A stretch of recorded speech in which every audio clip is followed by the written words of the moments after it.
Bonjour à tous, je suis Ousseynou Mbaye. On se retrouve encore juste pour une nouvelle vidéo. Je suis consultant en immigration au Canada, aussi consultant pour le Québec dans la firme Jumeaux Immigration Canada. Ok, dans cette brève vidéo, nous allons parler rapidement de la reprise des invitations, des extractions de entrée express.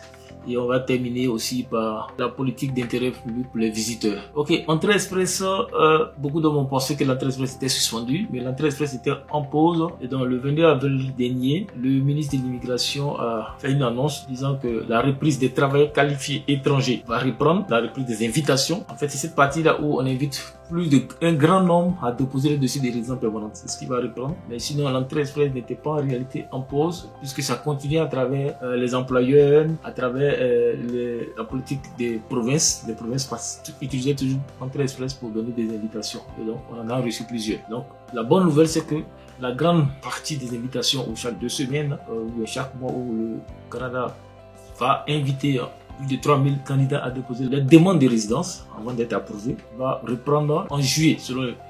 Donc, on veut encourager les candidats à déposer et à se préparer. Il ne faudrait pas attendre parce que pour venir dans le bassin Entrée Express, il faut déjà évaluer les diplômes, il faut faire les tests en français qui peut te prendre un peu de temps, 2 mois, 3 mois. Surtout l'évaluation des diplômes. Donc, mieux vaut se préparer maintenant et être dans une bonne position. Parce que aussi dans Entrée Express, lors des invitations, quand il y a des égalités, le système va choisir le premier arrivé. Voilà. Donc c'est pour ça qu'il faut rentrer plus tôt dans le bassin quand on peut. Voilà. Donc je voulais aussi terminer cette vidéo par une question qui revient souvent que les visiteurs peuvent travailler au Canada. En réalité, les visiteurs ne sont pas autorisés à travailler au Canada. Depuis la Covid, qu'il y a une politique autorisant les visiteurs à chercher du boulot. Une fois qu'ils sont sur le territoire, ceux qui ont un visa valide, c'est bien ceux qui ont un visa valide. Mais chercher du boulot, c'est pas automatique, il faut une offre d'emploi.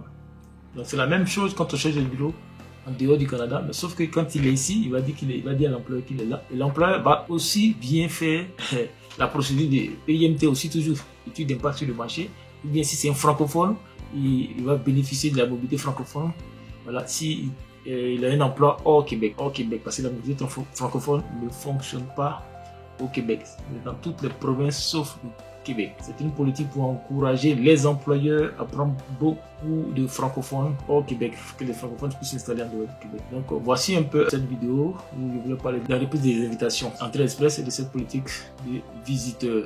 Voilà. Continuez toujours à nous suivre et à liker, à vous abonner et gardez toujours le contact avec nous. Merci, bye bye et à bientôt pour de nouvelles vidéos.